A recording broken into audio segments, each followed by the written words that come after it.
السلام علیکم ورحمت الله وبرکاته. ګران ورونو او خوندو، نن ورځ د یو داسې موضوع دروازه ورټکوو چې زموږ د کورونو، د ټولنې او د راتلونکو نسلونو د جوړېدو بنسټ دی. هر څوک غواړي چې اولاد یې کامیاب سي، عزتمند سي، د خلکو په سترګو کې لوړ ځای ولري، د دنیا او آخرت کامیابي ترلاسه کړي. خو د کامیاب اولاد تر شا یوازې دا نه وي چې موږ یې وټاکو، لباس ورکړو یا یې ښوونځي ته واستوو. اصل کامیابي په تربیه کې ده، او تربیه یوازې خبرې نه دي، تربیه چلند دی، رویت ده، طریقه ده او مینه ده. نو راځئ نن هغه غلطۍ بیان کړو چې په ناپوهۍ کې یا په هر کور کې مور او پلار کوي، او د ماشوم پر شخصیت، ذهن، اخلاقو او پر راتلونکي باندې نه ختمېدونکی اغېز لري. لومړی فاجعه د ماشوم زړه ماتول. بعضې جملې داسې وي چې مور او پلار یې په عادت وایي، خو ماشوم یې د ژوند تر پایه نه هېروي. لکه ستاسو به هیڅ شی نه جوړېږي، د نورو ماشومان په نیمایي نه یې، په تا کې به عقل کله راځي، تو خو زموږ د سر درد یې. وروره او خورې، ماشوم ته دا جملې د زخم په شان دي. ماشوم دی، د زړه په ځای کې شیشه لري، یو ځل چې ماته سي بیرته بیا نه رغېږي.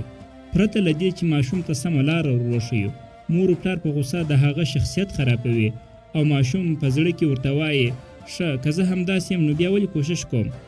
دا خبره د ماشوم د پرمختګ لاره بندوي. دوهمه فاجعه د ماشوم د نور سره مقایسه کول. دا جمله د فلاني زوی ته وګوره هغه څنګه دی. ماشوم ته دا پیغام ورکوي چې ته کافي نه یې، او د ماشوم زړه وایي چې زه د ده په نظر ښه نه یم نو بیا د چا څخه ښه سم. مقایسه د ماشوم زړه زخمي کوي او د حسد تخم پکې کري. دویمه ستره غلطي د ماشوم د روح لوږه ده. ماشوم ته محبت دومره مهم دی لکه د بدن لپاره اکسیجن. محبت نه یوازې د ماشوم زړه نرموي، بلکې د هغه عقل هم قوي کوي. کله چې ته ورته مسکا کوې، کله چې یې په غېږ کې نیسې، او کله چې یې خبرې اورې، او کله چې ورته وایې چې زه په تا خوشحاله یم.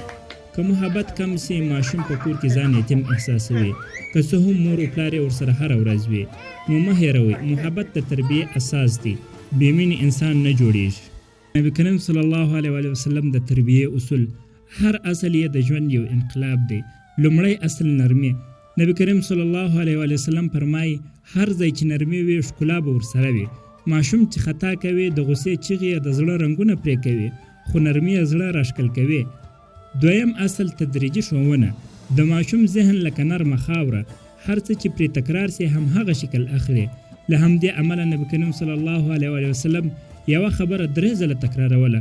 ماشوم ته هره ورځ یوه جمله ورکړئ، د ژوند په ټوله لار به ورسره پاتې. دریم اصل عزت ورکول.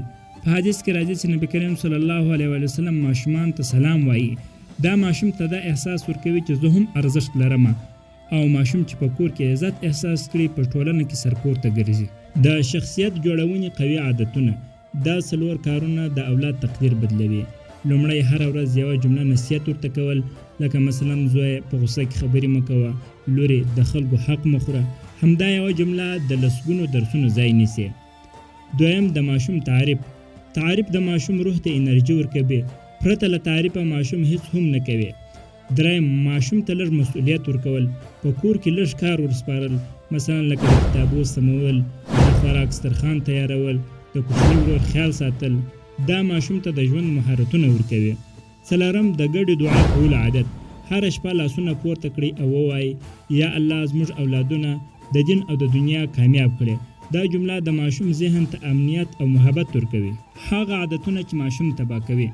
په مجلس کې د ماشوم سپکاوی کول، ماشوم بیرول، ماشوم ته دروغ ویل، ماشوم منع کول خو بې دلیله، هر وخت چغې وهل، د ماشوم مخ ته جنجال کول، دا عادتونه ماشوم له داخله کمزوري کوي. ګرانو ورونو او خویندو، الله موږ ته د اولاد امانت راکړی دی. د دې امانت د ساتنې دپاره تر ټولو ښه طریقه نرمه تربیه، محبت، سمه لارښوونه او ښه چلند دی.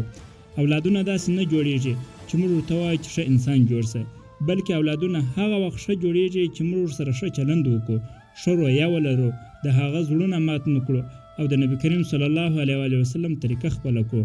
الله دې زموږ د کورونو ماشومان د خیر، برکت، علم او ادب ستوري وګرځوي. آمین.